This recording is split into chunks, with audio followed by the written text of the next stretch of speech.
9 महीना पहले मिया रोड में जो है प्राण प्रतिष्ठा के अवसर पर जो है कि कुछ हिंसा हुई थी, जिसमें 20 बच्चों को जो है कि अरेस्ट किया गया था और सेशन कोर्ट में अब उसकी बेल जाके रिजेक्ट हुई।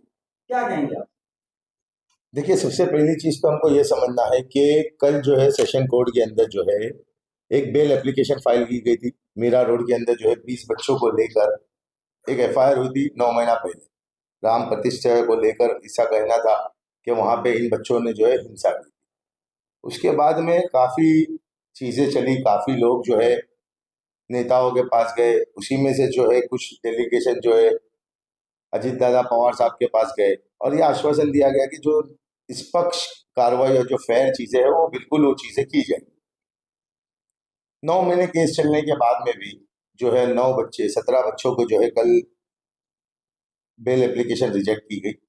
उसके अंदर सबसे बड़ा मसला ये था कि ये बच्चों ने ऐसा क्या गुनाह कर दिया कि जिसकी बुनियाद पे जो है वो बेल एप्लीकेशन रिजेक्ट कर दी गई। जबकि पीपी ने जो गवर्नमेंट लीडर थे उन्होंने ये दलील दी कि अगर ये बच्चे बाहर जाएंगे और इनको बेल दी जाएगी तो ये त्योहारों का मौका, ये फिर से जो है इस तरीके की हरकत करें। जबकि उस वक्त जिन लोगों ने उकसाया, जिन लोगों ने वहां पर दूसरी चीजें की गई और दूसरे हालात पेश किए गए, ना उनके ऊपर एफआईआर हुई ना उनको अरेस्ट किया गया। किसी भी चीज को लेकर एक ही समुदाय को टारगेट बनाया जा रहा है।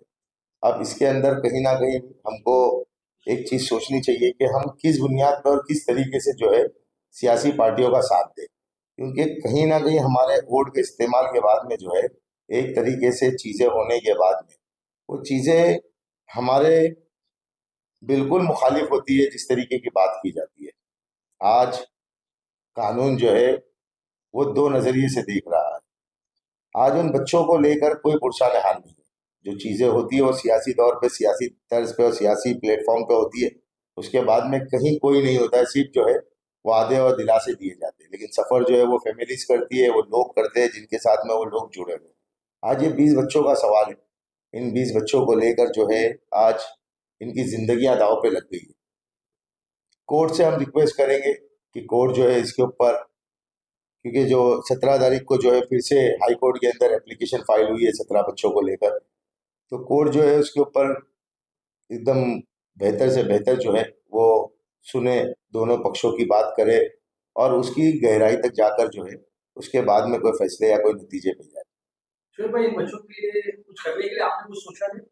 देखिए, करना तो जो इस वक्त है वो सबसे बड़ा मसला जो है उनको जो है किसी ना किसी तरीके से बेल कानूनी तरीके से मिल जाए और जो फैक्ट है और जो सच है वो कानून के सामने और कोर्ट के सामने है। अगर उसके लिए कहीं पे कोई भी कानूनी एडवाइस की जरूरत है तो हम जरूर दें। अलावा अगर कहीं पे कोई मामला है या कोई लीगल कोई इश्यूज है तो हम आपके चैनल के माध्यम से उन तमाम फैमिलीज को फ्री जो है बिल्कुल हम उनको लीगल सपोर्ट प्रोवाइड करेंगे। अगर उनको कहीं वकील वगैरह की चीज़ों की ज़रूरत है या कहीं पे कोई लीगलिटी की कोई एडवाइस की ज़रूरत है तो हम जरूर उनके लिए जो है इस चीज़ की प्रोवाइड करेंगे।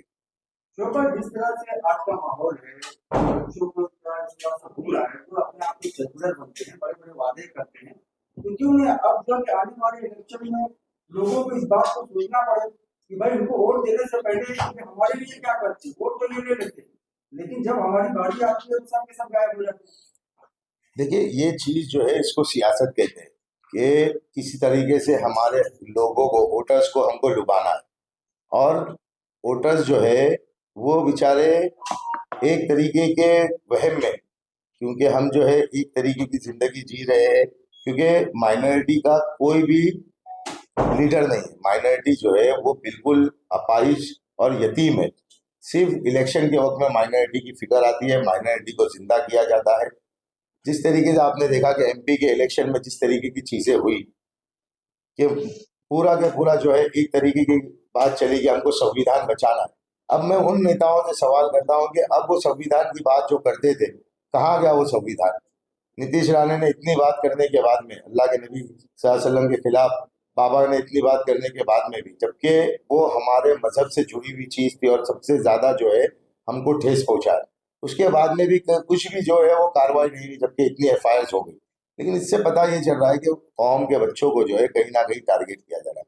हम कोर्ट से बिल्कुल दुहार लगाएंगे और इन बच्चों के लिए कहीं भी हमको अगर किसी चीज़ की ज़रूरत है लीगल एड्स की तो हम ज़रूर करेंगे। शिव भाई, नीतीश राणे जैसे और भी लोग हैं जिन्होंने मुस्लिम समुदाय को लेकर टारगेट किया और अनशन बातें भी की है, लेकिन उनके ऊपर अब तक कोई कार्रवाई नहीं हुई, लेकिन मुस्लिम समुदाय का कोई बोलते हैं उनके ऊपर तुरंत कार्रवाई हुई है। तो मैं यही कह रहा हूँ ना कि कानून जो है वो दो नजरिए से इस वक्त चल रहा है। जो लोग संविधान को बचाने के लिए आज से 6 महीना पहले चिल्ला रहे थे कि हमको संविधान को बचाना है, आज वो संविधान की बुनियाद पे मुसलमानों ने और माइनॉरिटी ने वोट दिया। आज सबसे ज्यादा जो है माइनॉरिटी को अगर संविधान की जरूरत है तो माइनॉरिटी को, तो क्या वजह है कि उनका साथ नहीं मिल रहा है? क्या वजह है कि कोई एक नेता, हम बीजेपी की खुलकर मुखालिफत करते हैं, बीजेपी का एजेंडा ही जो है वो कहीं ना कहीं जो मुसलमानों को या माइनॉरिटी को टारगेट करना, लेकिन जिन लोगों ने खुसूसी तौर पे जो उन लोगों का ये कहना था कि हमको संविधान बचाना है, और आप यकीन करें इसी एजेंडे के ऊपर जो है पूरे हिंदुस्तान का मुसलमान एक हुआ था कि हमको जो है इस मुल्क में रहना है तो हमको संविधान बचाना है, हमको हमारी कानूनी लड़ाई के अंदर हक मिलना चाहिए। लेकिन अफसोस ये है कि हम इससे बिल्कुल आज भी महरूम है। आज किसी भी मसले को लेकर आप देख ले, चाहे वो हिंदुस्तान की किसी भी स्टेट के अंदर होता है तो उसका टारगेट जो है वो मुसलमान या माइनॉरिटी बनता है, चाहे वो बुलडोजर की कहानी हो, चाहे वो एफआईआर करने की कहानी हो, चाहे वो नौजवान बच्चों को टारगेट करने की कहानी हो। मैं आपके चैनल के माध्यम से तमाम नौजवानों से भी अपील करूंगा कि हमको जहां तक के हो सके, देखिए हम जो है ये होने के बाद में सफर जो है ना हमारी फैमिलीज को करना पड़ता है, हमारे घर के लोगों को करना पड़ता है। उसमें ऐसे ऐसे बच्चे भी है जो बेचारे एक ही कमाने वाला था और जो आज उनके माँ बाप और उनकी बीवी बच्चे परेशान है। तो मेरा ये अपील करूंगा कि नौजवानों से खुसूसी तौर पे कि किसी भी मसले के अंदर, किसी भी मुद्दे के अंदर हमको कानूनी लड़ाई लड़नी है, ना कि हमको सियासत का शिकार होना है। सियासतदान जो है वो हमको सिर्फ इस्तेमाल करते हैं और वक्त आने के बाद में सिर्फ दिलासे देके चले जाते हैं। जो भी चीजें होती है, चाहे वो कोई भी इंसिडेंट होता है, उस चीज को लेकर जो है हमको कहीं ना कहीं सोचना है और आगे हमको हमारे खुद के नुमाइंदे खड़े करना है, क्योंकि मुझे नहीं लगता कि आने वाले असेंबली इलेक्शन में भी कहीं ना कहीं मुसलमानों को 100% दरगुजर किया जाएगा, चाहे वो बीजेपी पार्टी की तरफ से हो, चाहे वो महाविकास अघाड़ी की पार्टी की तरफ से हो। हम तमाम उन सेकुलर पार्टी से जो मुसलमानों के वोट के दम भरते हैं, उनसे गुजारिश करेंगे कि आप जो है वो मुसलमानों को नहीं गया देते। ये जो घिसे पिटे लोग हैं जिन्होंने अपनी जिंदगियों को पूरी लगा दी 15-15 साल से, 20-20 साल से, अब जो है हम उकता गए हैं, हम जो है नहीं कयादत चाहते। शोएब भाई, जो मेरा रोड जो हादसा हुआ, वो वहाँ पर जो है कांग्रेस की जो सेटिंग एमएलए है मुजफ्फर हुसैन, एमएलसी जो है वो मुजफ्फर हुसैन है, और उसके बाद भी अभी तक उन्होंने कोई बात नहीं की इस मसले को लेकर। देखिए मैं बिल्कुल यही कह रहा हूँ कि सियासतदान जो है वो कहीं ना कहीं सियासी अपने शऊर को जिंदा रखने के लिए वो बातें करते हैं।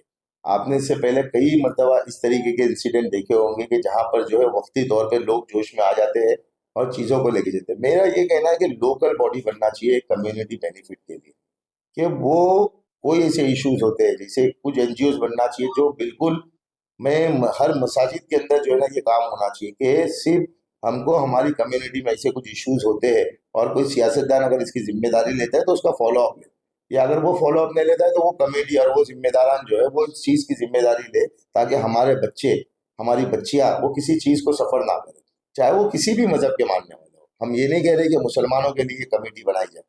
हम इस मुल्क में रहते हैं तो हमको हर उस बच्चे की फिक्र करना है जो इस मुल्क का रहवासी है। क्या वजह है कि हम नहीं कर पाते? हम जो है, और हुकूमत और चीजें जो है वो आती जाती रहेगी, लेकिन कानून जो है वो अपनी जगह पे हमेशा है और हमेशा रहेगा। हमको उसके कानून के हिसाब से चलेंगे ना, आप यकीन करें सर उठा के इस मुल्क के अंदर जिएंगे।